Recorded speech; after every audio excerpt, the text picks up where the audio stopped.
If I have to pee real bad, but I flop the nuts and the opponent is tanking my jam, should I piss myself or run to the bathroom while they tank?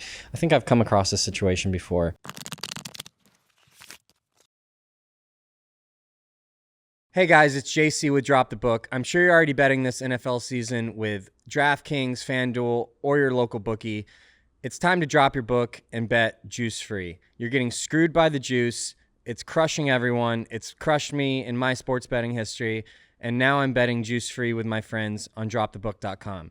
You can add me at username T1000. Start your 1-week free trial today, and let's gamble on a fair platform. All right, welcome back to Conspiracy Now, a podcast with John Christian Templeton and Joe Begley. Today, we are discussing the murder of Sam Altman's employee, Suchir Balajai, on November 12th, 2024. What do you have to say about this? You got to watch the interview. It'll piss you off. It's obvious that something happened. Mm-hmm. The kid just got back from vacation. He just ordered takeout. He just talked to his parents. He was happy, and he was accusing OpenAI of stealing intellectual property. And then he winds up dead. Security cameras cut. Blood in multiple rooms, and they found a wig that wasn't his. Really? Yeah. Oh, okay. And Sam Altman's like, yeah, it looks like a murder to me. Or it looks like a suicide to me. It's fucking ridiculous. Dude, there is this country has a long and proud history of companies and politicians murdering whistleblowers of all kinds. Yeah. And yeah, dude, we whacked good old Jeffrey Epstein, although I wouldn't say he was a whistleblower. He was a guy getting the whistle blown on him, and he was about to blow the whistle on everybody else. Dead, baby. No, but we don't have to talk about this. We can talk about how you're disguising saving money on gas by exercise and riding your bike everywhere. That's not what's happening at all, dude. You came into the elevator sweating profusely today with your bicycle. I'm training for a marathon. I am training for a marathon. That's cool. Okay. I decided to train for a marathon, and you were looking swole. It was nice, yeah. Yeah, dude. I've been running all the time. I feel pretty good. I've decided to kind of follow your lead and take a little bit of time off the booze. So I'm taking 90 days. I'm going from Sunday I'm till 79 days in. Congrats. How do you feel? I feel very, very good physically. Yeah? Yeah. Very sharp mentally too. I think it's definitely the way to go for poker.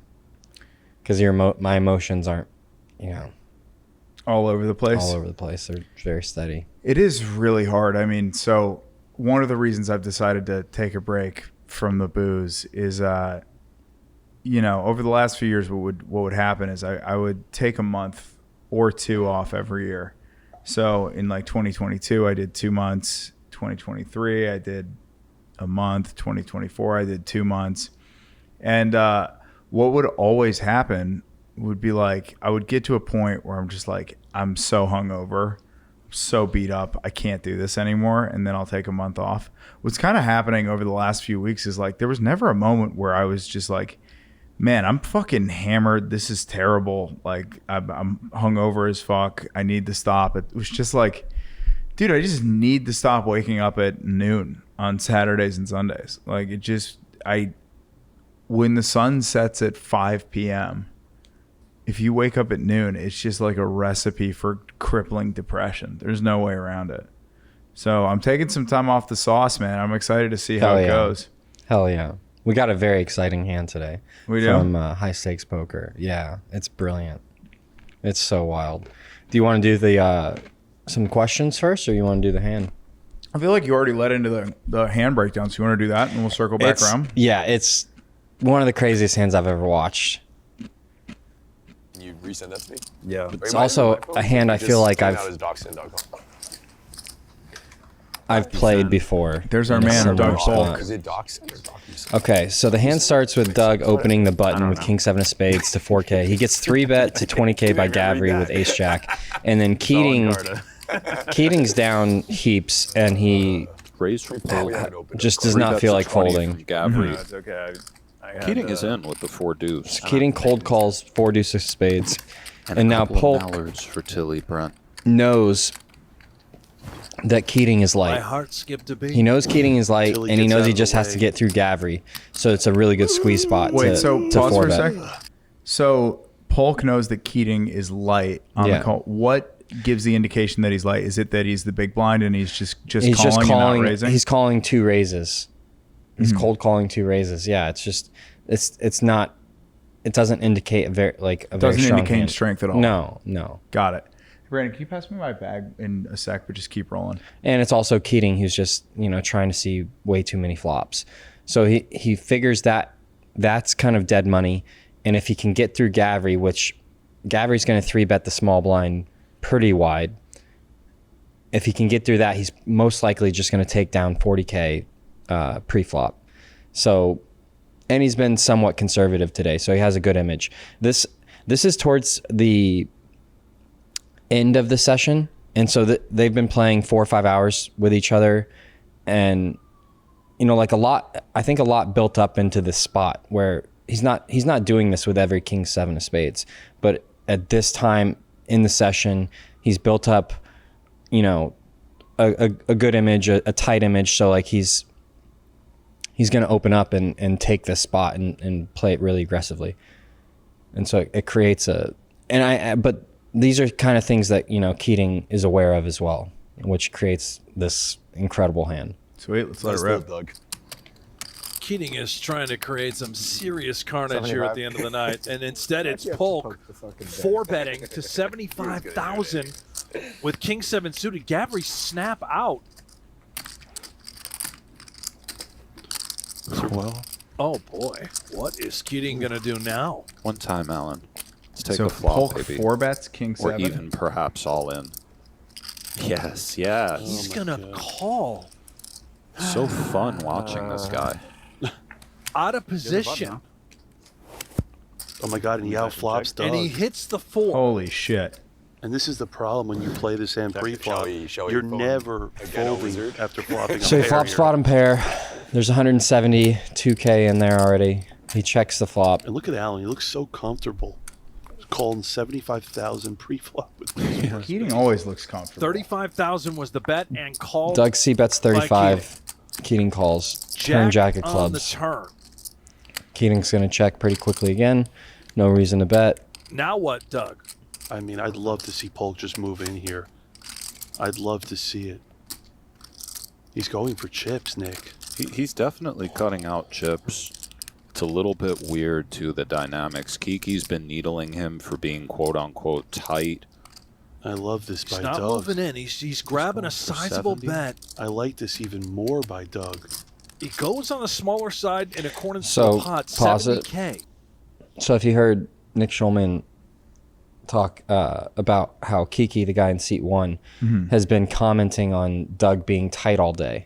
And so this is where paying attention for you guys at home when you're playing a cash game, not being in your phone, paying attention to the conversation and the table talk is really important. So Kiki's been needling Doug for a while about being tight. Keating's obviously listening to everything. And so that's definitely going into this decision about this whole hand is like maybe Doug's over it, and he's gonna play the spot really aggressive, and he's gonna open up, and he's gonna attempt a big bluff because he doesn't want to be called tight anymore. So Kiki's the guy left of Doug right there? Yeah. And he's not even in the hand, but if he's been calling Doug tight all day, and this could factor into the decision of calling pre-flop with a shit hand, flopping bottom pair, and holding on. By the way, Kiki looks exactly like Kyle Dunnigan. Like, spot on. Who's Kyle Dunnigan? It's pretty freaking close. Oh, yeah. Like, Oh, yeah. He's really funny. dude, it's very close. It's like a better looking version of Kyle Dunnigan. The question is it going to work? I have no idea. Oh, my God. The answer is no. Unbelievable. Keating calls with bottom pair What a show he is How the putting fuck on does he down know to the to jump river. that? Oh It's my a 3. God. That's a good card for Keating. It is, but what's going to happen here? Alan checks. Can Doug move in? I could see Doug shutting it down, I mean, but Polk's got a 7 in his hand. he does. We blocked the 6-7. On. He's does going do it. for it. Rips it home with just king high. Going for the bluff of the night against the guy who just doesn't fold. And Blez, you've said it time and time again. He's batting 100% on the river. Alan This is such a Keaton, crazy hand. there's no one in the world I'd be more afraid of to face a river, to be against Olin on the river than Alan Keaton. I'm sure Doug. I mean, if Let's see. I'll tell you this right now, if Alan Keaton makes this call, this hand is about to go viral. I'll tell you that right now. If he can call here, I this agree with staring him hand down. will go viral. That's a fact. And if there's anyone in the world that can make this call, it is Mr. Alan Keaton, v. James Bond of poker. I mean, I think I overplayed this a bit. no shit. I'll tell you, man. What did he you're say? Watching one I of the think I best overplayed this a bit. head up, no limit hold'em players in the world, and Doug Holt. He just gets in And these now- spots because he Oh my Does do God. it. Go on now. Oh my God. Oh, baby. No. he way. has to have Alan this Keaton random ass is hand. about to go Like this, viral. he only Again. beats just random ass shit. Like king 8, king 7, king 9, ace 8 suited, like just random shit that. And I mean, the whole hand started with deciding to call the 4-bet squeeze pre-flop. So when he calls the 20 and then Doug squeezes 75K, he's like, nah, this guy's just taking advantage of the spot. He knows I'm light, so he's super wide. So my low suited connector, yeah, it's not the best hand, but it has plenty of equity versus other random hands, and I can flop big. Yeah. And I'm gonna play a big pot. And then he flops a pair, and the rest of the hand, I think that's in the back of his mind. Like Doug was squeezing pre, and so he has a lot of random hands. And it's not necessarily aces and kings and queens and ace queen. It's a lot of random stuff. And so it all started with the 75K call pre. And then he just held on. Just holding on for dear life here. It's Yeah. beautiful. But I mean you can he's been in that spot plenty of times and been wrong and end up, punting a huge stack for no reason. But there's also, he's a very experienced player, and you just got to feel there's for just it. not there's just so few players on the planet that are going to win that size of pot with that kind of hand and in that situation. He's one of the most entertaining players to watch in televised poker, if not the most entertaining. He was in that other big hand with Airball that we broke down. Yeah, he seems to always be going for it, man. It's like Yeah, I think his background is professional poker player, but then I think he's had investments go really well for him because obviously he can withstand, to play $1 million pots on a frequent basis, and he's one of the biggest action players in the world now. So I think some things off the felt have gone really well for Alan too. off the felt, baby. He's a beast. Yeah. All right, we got one more. This is I was just sort of flipping through YouTube the other day and I found this. This is claims to be the biggest hand ever played on television. By the way, I've been seeing this backdrop all the time. Like I've just been walking into random bars, and this table in particular, this game, seems to be on TV quite a bit. What exactly is this? Triton Poker Series, Jeju. It's Triton is a poker tour, like an elite poker tour for high rollers. It's usually invitational. You have to be invited. And they go all over the world to like the richest places in the world and set up poker tournaments and run the highest stakes poker tournaments in the world. This is at one of those series, and he issued I think his name's Monarch. What's his nickname? Yeah, I think it's Monarch. Yeah, he's the owner of a company that. Look it up. Some gaming. I think he's a billionaire. Primary Finnish entrepreneur, high stakes poker player. He's founder of esports skin gaming site. Yeah, it's some huge online gaming empire. And Oh yeah, go on. He issued. Brandon, if you scroll down a little bit too, I want to see that scammer thing too. The article below that.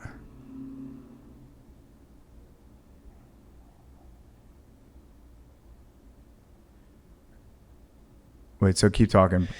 Yeah, he issued a heads up challenge, like the highest stakes televised heads up challenge ever, and started taking on pros heads up. He took on Jungle Man. I think we talked about that, and lost a load. Lost a shitload. Yeah, so he's been taking on all these killers and playing them heads up. It is crazy, like turning on the TV and like being at a bar and seeing Jungle Man up there and knowing you've played heads up with him and won. It's crazy. Yeah, I got fortunate. All right, let's let it rip. Here we go. But he was bluffing both times. So in heads up, This This heads up poker, it's pair extremely hard to make good hands. versus the pair. It's hard to make a pair. Flush draw. So this is like a. This is a It's checked back. pretty big cooler. Oh my. It's flush versus Thanks. two pair. Foxen made the flush. And Katola has completely under-repped his hand. We saw this before though, Randy. Aussie checked back Jack 10, allowed Foxen to improve to a backdoor flush, and was able to find a river fold. He's going to have to find that same discipline, or he's going to have to boat up on the river. Well, you can't fold for. I'm guessing this was just $250,000 open and bet call right now, since they're given playing he's got 30K, two 60K. pair. Can improve, might have the best So it's hand. open call, and then the flop goes check. Alex leads turn for 250,000,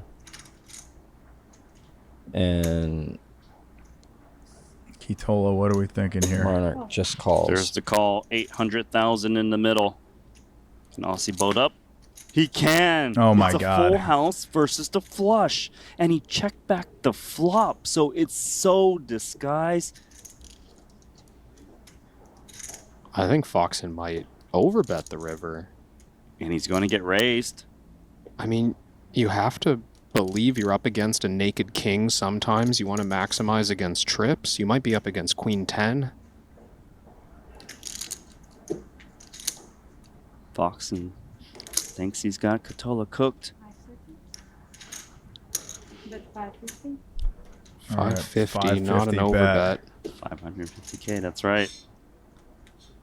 Very chunky nonetheless, and Yeah, just under Aussie half pot. with a clear raise. Or wait, Near nuts. sorry, just over half pot. 2/3. Yeah, What's there's the price, 850. Aussie?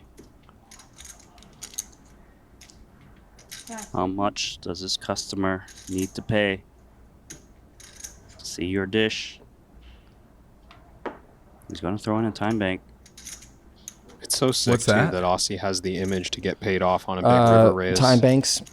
If there's to one extend the spot time- he's there's a time- consistently bluffed in all of these matches, it's A raising time, like a rivers. clock on each player per, Now per you've got action. the goods. and then you get time banks to extend Fox your is going to have decision. a very hard time getting away from I think any he should price make it here. like 1.8. We'll see what he does. All in. That's a All lot. in is the play. That's a lot. Have you heard of this God, I Foxen can't guy believe before? it.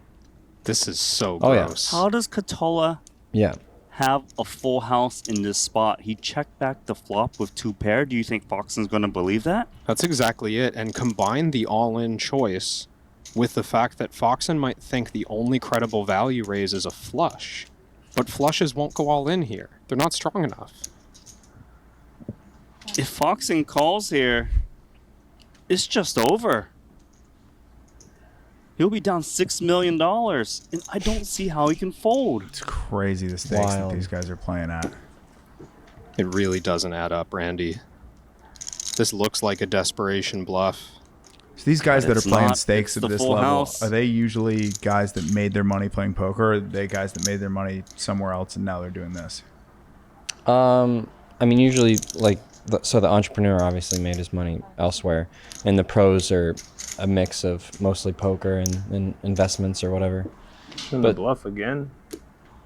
A lot of the pros they sell pieces to their other friends to afford these stakes. Or is this the first time? I know you watch the hands in the toilet. No, I didn't. Yeah? No. I know you watch the hens in the toilet.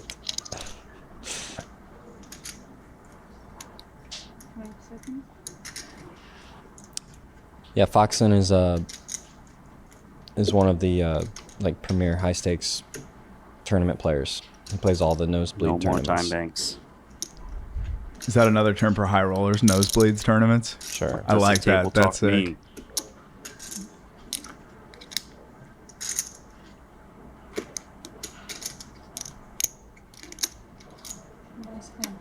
Man, he's sitting on this for a while. Obviously so. I mean, Yeah, it's a $12 million decision. Call. He calls the biggest pot, $11 million. Foxen loses. GG. GG. Yeah. Just hit. GG. Hits him with the GG. Here's $6 million. GG. Oh my God. Yeah, crazy hand. I didn't watch that match. It's just a heads up Wow. televised match. Yeah, they aired all that on YouTube. I watched a lot of the Jungle Man match. So I have noticed, like, I've been seeing poker on TV more and more when I've been going to the bar. Like, it seems like, you remember how poker used to kind of be like this like weird daytime ESPN programming where they would play like around the Chris Moneymaker era. It felt like they were just playing clips from the World Series of Poker all the time. Yeah. Now it's these like super high roller games with that, silver backdrop. When I'm going in to like check on a venue during the day or like get some lunch at a bar, those are on all the time. It kind of feels like poker is having this like TV resurgence again. Yeah, its popularity is booming again for sure. I think that's partly to do with, I think COVID ignited another like online poker boom, and then I think it has to do with like the social media influencing thing too, because a lot of influencers have gotten into poker. A lot of athletes are like huge into poker again, and so yeah, from COVID and the birth of the live streams, now like you can watch poker pretty much 24/7, where it used to just be around. You could catch it when it was on ESPN. High stakes poker, Yeah. poker after dark, and then the World Series. But yeah, now it's 24/7. You can get all the poker you want. All right, we're going to go into the questions for a little bit. Let's do it. Hey, yo, it's me, OG. Question for the robot. What's up, by the way, OG? Can you recall any specific moments when a poker concept clicked, like understanding ranges, bluffing frequencies, or table dynamics that took you to another level? That one's all you, brother. Can you recall any specific poker? Well,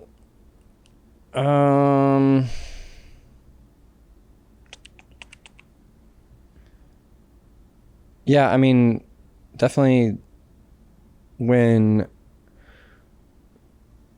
my mentor was talking to me about intuition and how it's a muscle and how I need to use it for it to grow, and then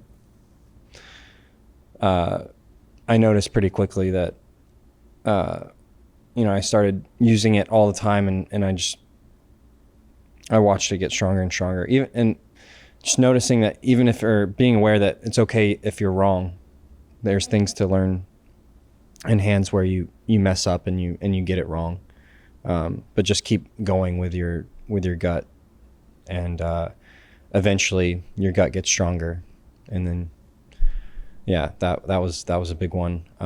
Specific moments. So, like, you're saying playing with intuition, trying to, like, get a feel for what's going on at the table and, like, reading people or knowing that, hey, I should bet here and I shouldn't bet here. That's sort of something that you get stronger at with time, and you get better just by doing it a lot. Yeah, and then just, I mean, a concept, just aggression always pays. Always leaning on the side of aggression over being passive. Like, for instance, if a player at the table is like, you feel like you're being messed with by, you know, a certain player type, and your opens are always getting like 3-bet or squeezed, or leaning on the side of aggression with your strong and medium strength hands, choosing to put the last raise in is like, it's just a huge advantage. Yeah. So yeah, just being the aggressor. Whenever I've had sessions or periods where I've leaned more on that side, results just seem to go a lot better than on the passive side. So what's the difference between like being the aggressor, and how do you know when you're being the aggressor or when you're being reckless?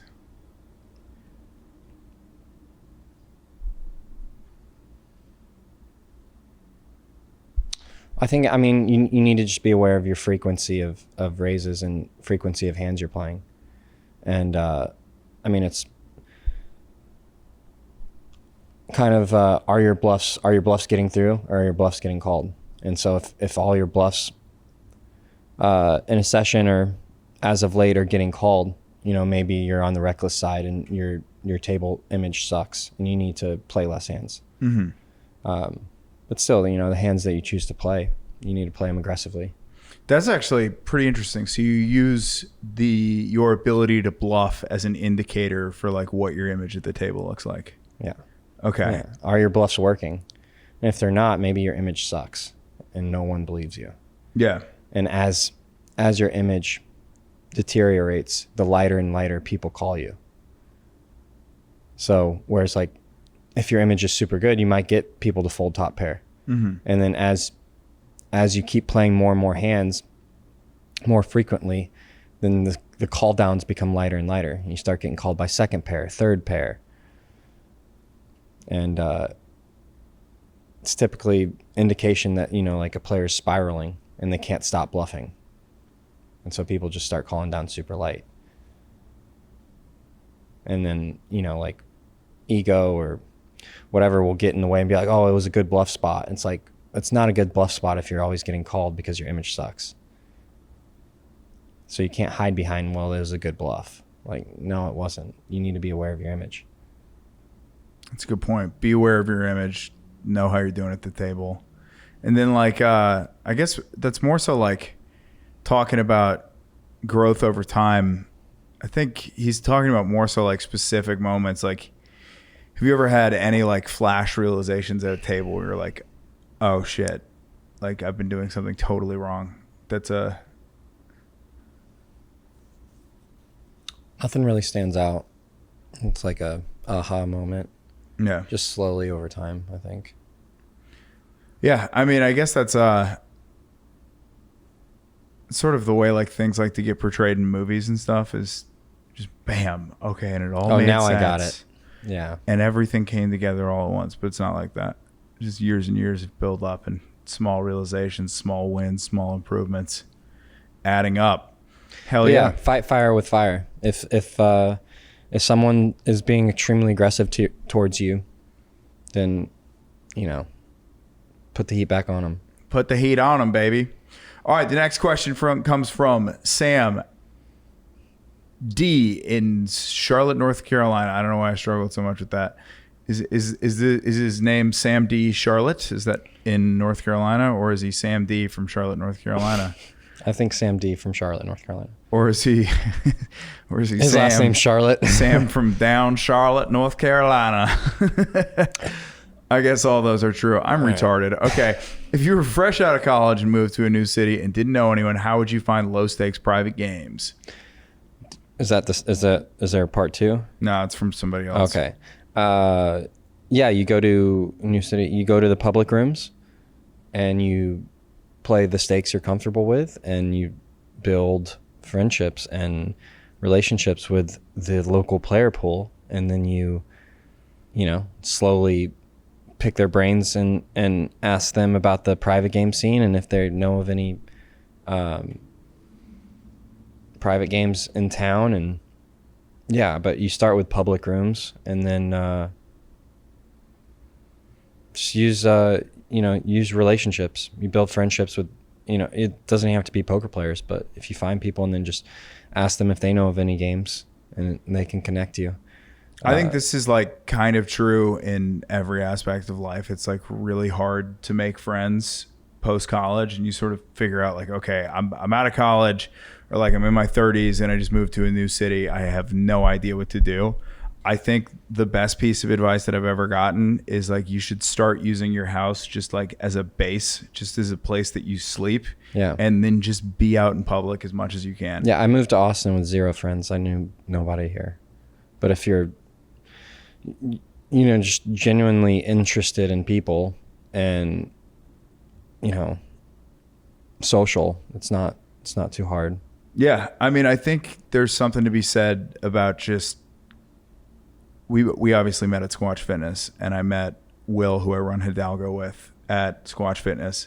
Yeah. And I don't know, man. I think it's just like, find shit that you're into, and you obviously have to start at places where everyone's welcome. Like, you can't just walk into some private game and be like, what's up, boys? But I think just being out as much as possible, be it coffee shops, be it bars, go to a run club, go to the gym, and then just figure it out and build from there, is just the best way to do it. Just constantly be out of the house, and just I don't know, man. I think like rejection therapy is a good thing. You have to put in the time, and you can't, you know, force people to be your friends right away. So, but you know, the 3rd, 4th, 5th time people see you, it's just human nature to, you know, kind of be cool, be nice.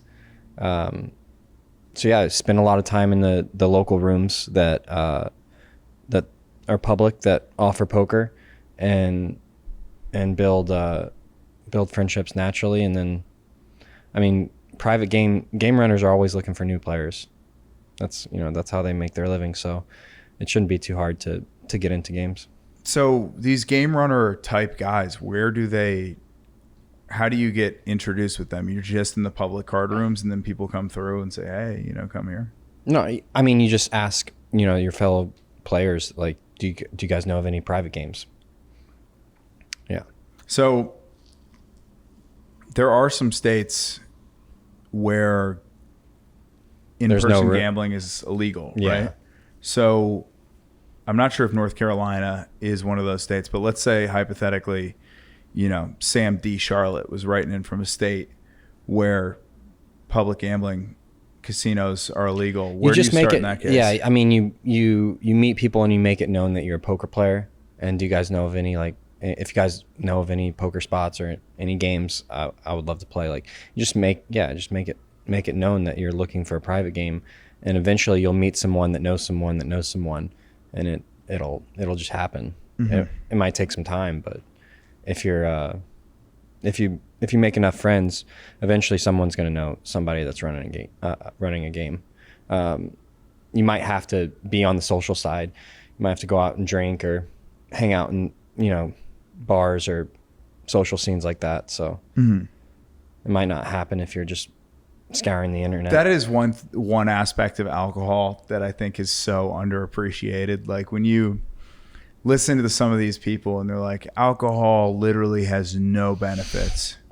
That's fucking bullshit. It is a social lubricant. I think when you're like in a situation where, you know, you have a girlfriend and you have friends, and you and your friends like to hang out and not really like party and go to bars late, you can come up with a situation where alcohol potentially could be adding no benefit to your life.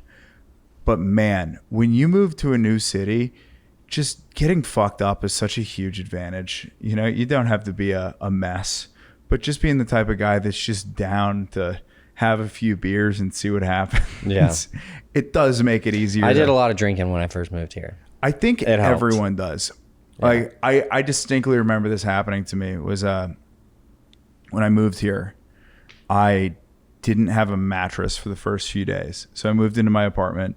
a lot of people that listen to the pod don't know this about me, but when I moved here, I had a job in tech. So I was making a decent amount of money, and I was also making money doing comedy. So I lived in a 2-bedroom on the east side by myself. Things were going pretty good. Yeah. And I moved into this place, and I ordered some furniture online, and none of it was going to arrive for like 4 or 5 days. And so what I did was the first few nights, I just rolled a yoga mat onto the ground and put down a pillow and a comforter, and I just slept, face down on this yoga mat for like nights 1 and 2.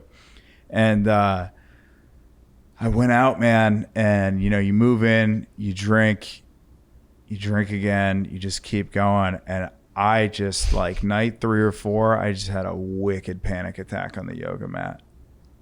Just a world-class, just like earth-shattering panic attack. You should have went into Shavasana.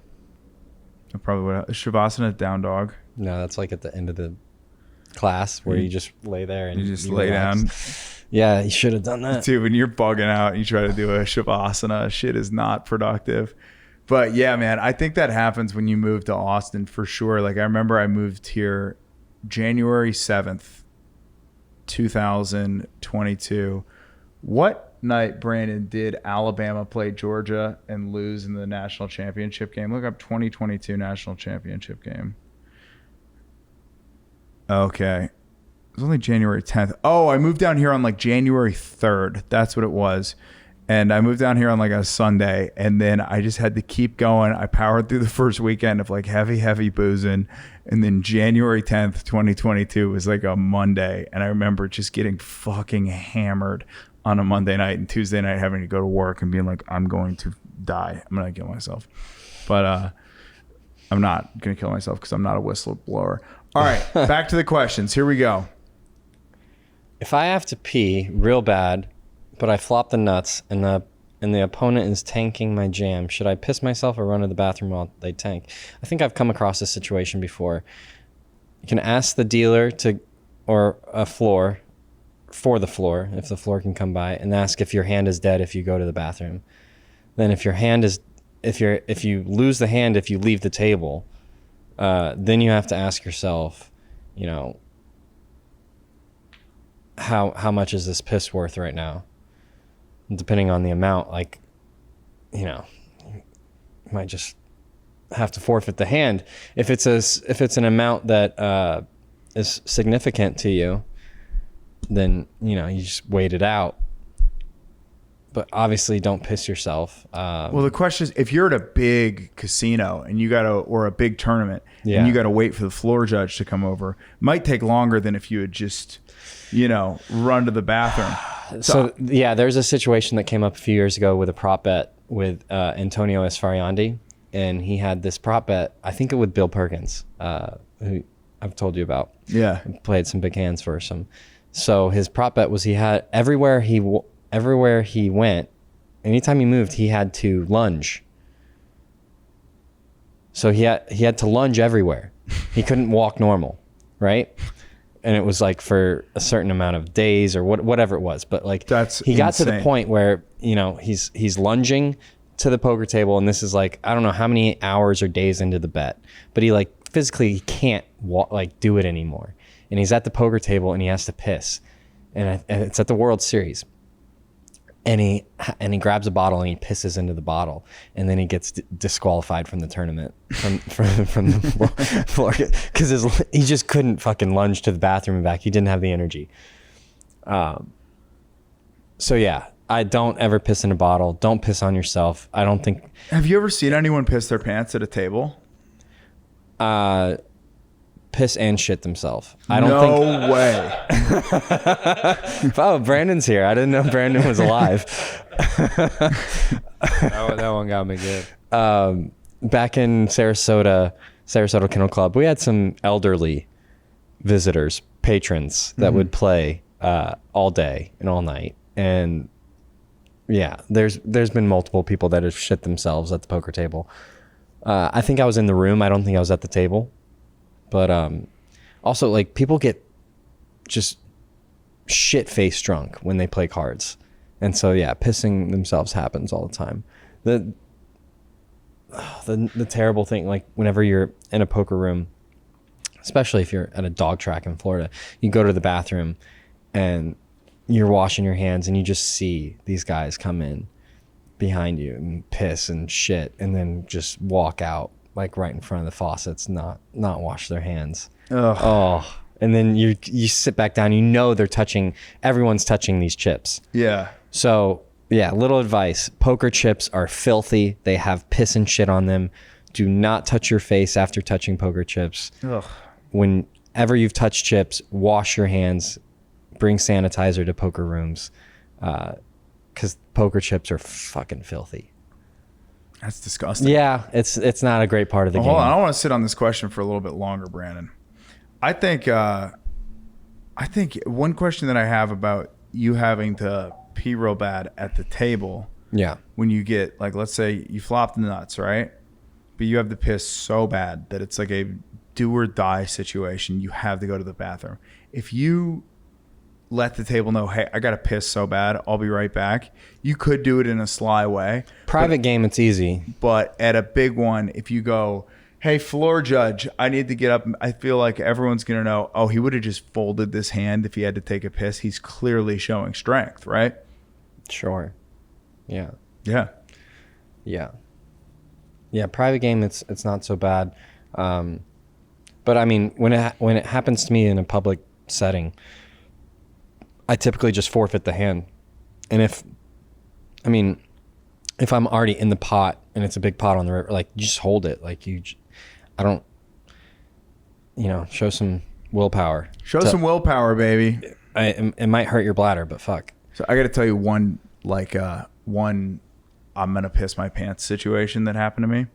So I go to Tuscaloosa, Alabama for football games quite a bit. And if you fly there, obviously you have to get there 2 hours early for the airport. Then you fly to Atlanta, which is like a 3-hour flight. Then you have the layover, then the connector to Birmingham, then pick your bags up, drive from Birmingham to Tuscaloosa. It all adds up to be like 8 to 10 hours. If you drive there, it's 11, right? Mm-hmm. So sometimes what I'll do, especially if flights are expensive, you go there for a huge game. Flights to Tuscaloosa, pretty expensive. So I will just drive. I'll drive over there. And there's one time where you start getting into like rural Mississippi, rural Alabama.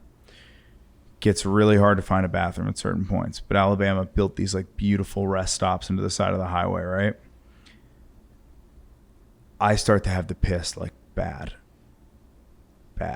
I blow by an exit and I'm thinking, I got time. There'll be another one soon. Why don't you just pull over? About 10, 20 miles go by, starts pouring raining. Okay. Like I'm talking like flood type rain where it's a couple inches in an hour. Uh-huh. And I'm like, okay, I got to get to this bathroom. So I pull over at the rest stop. The bathroom is like 200 yards away. And I got to sprint through this rain and I have to piss like now. Like it's like a ruptured bladder type situation. Like this is not good. I'm getting out of the car to sprint and I had been sitting in the car for like a full tank of gas. So like 3 hours, no movement. And I went from that to like dead sprint on a full bladder.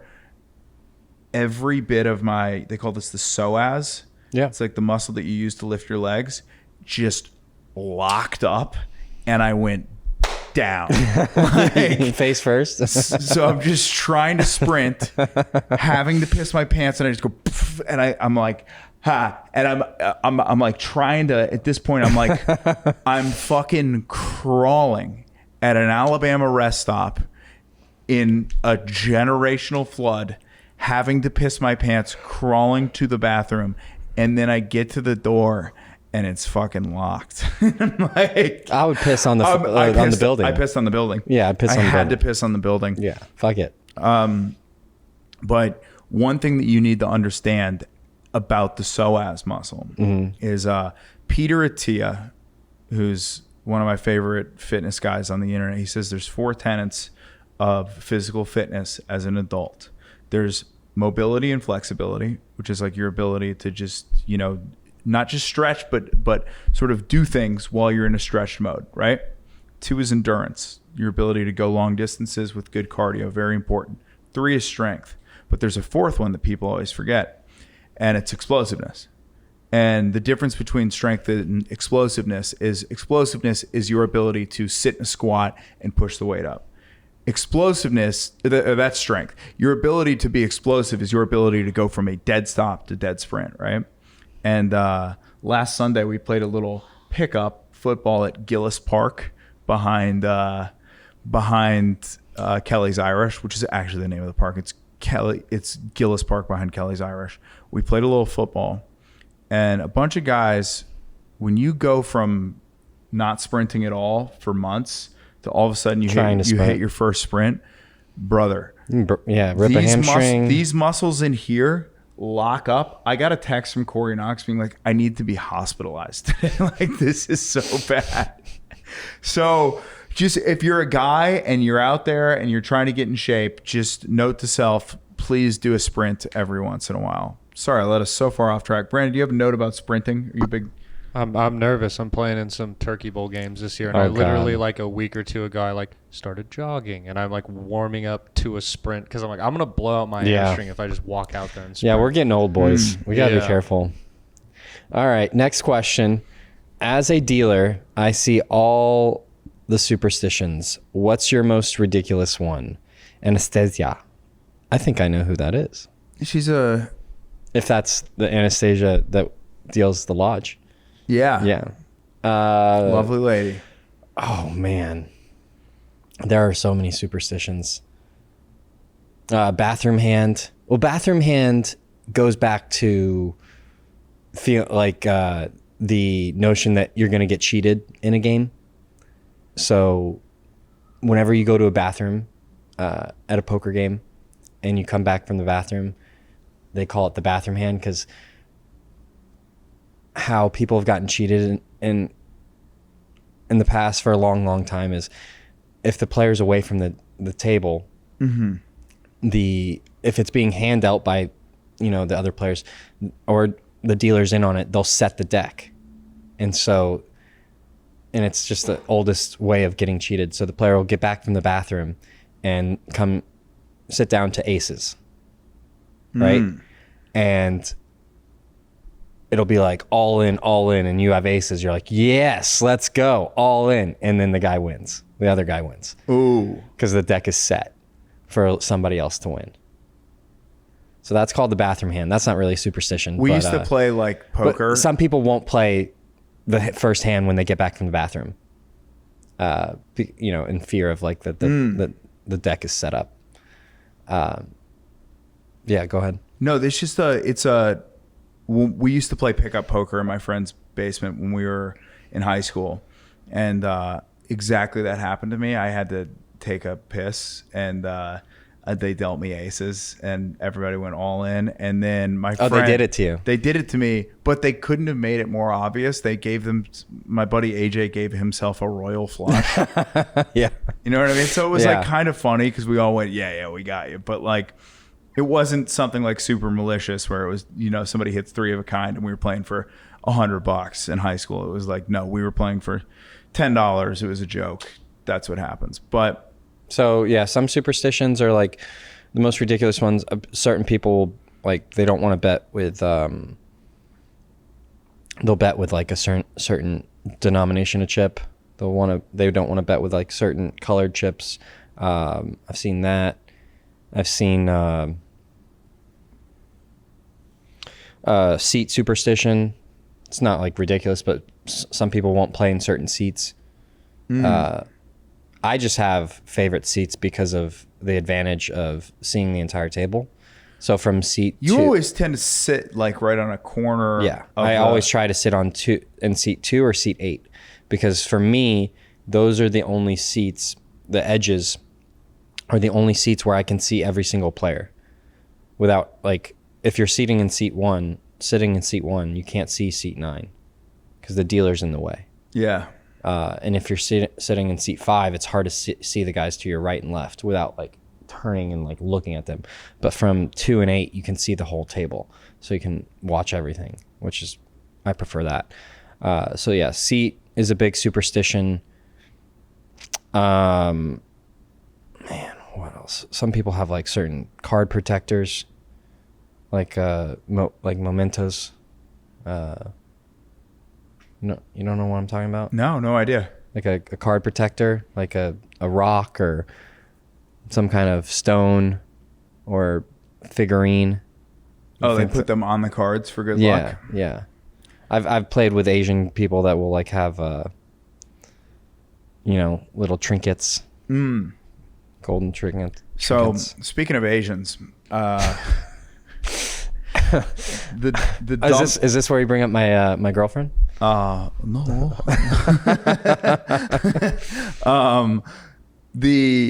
In China, Chinese is a very like homonym based language. So there's a lot of words that sound the same but mean different. And one of them is "se" is for, and then "se" is death. So they sound the same, but they mean totally different. So in China, there's a lot of buildings where there's no fourth floor because Chinese people are super suspicious about the number 4. They do not like it. Really? So watch, dude. If you have a bunch of seats at the table and there's Asian dudes and you get to pick your seat number, I guarantee you they never sit in seat 4. Yeah, I would say seat number is probably the biggest superstition. But for you, that's not a superstition. That is a tactical advantage. It's strategy. Big difference. Yeah, I just want to see everything. I just want to see the entire table and everyone at the table, so I can watch what everyone's doing.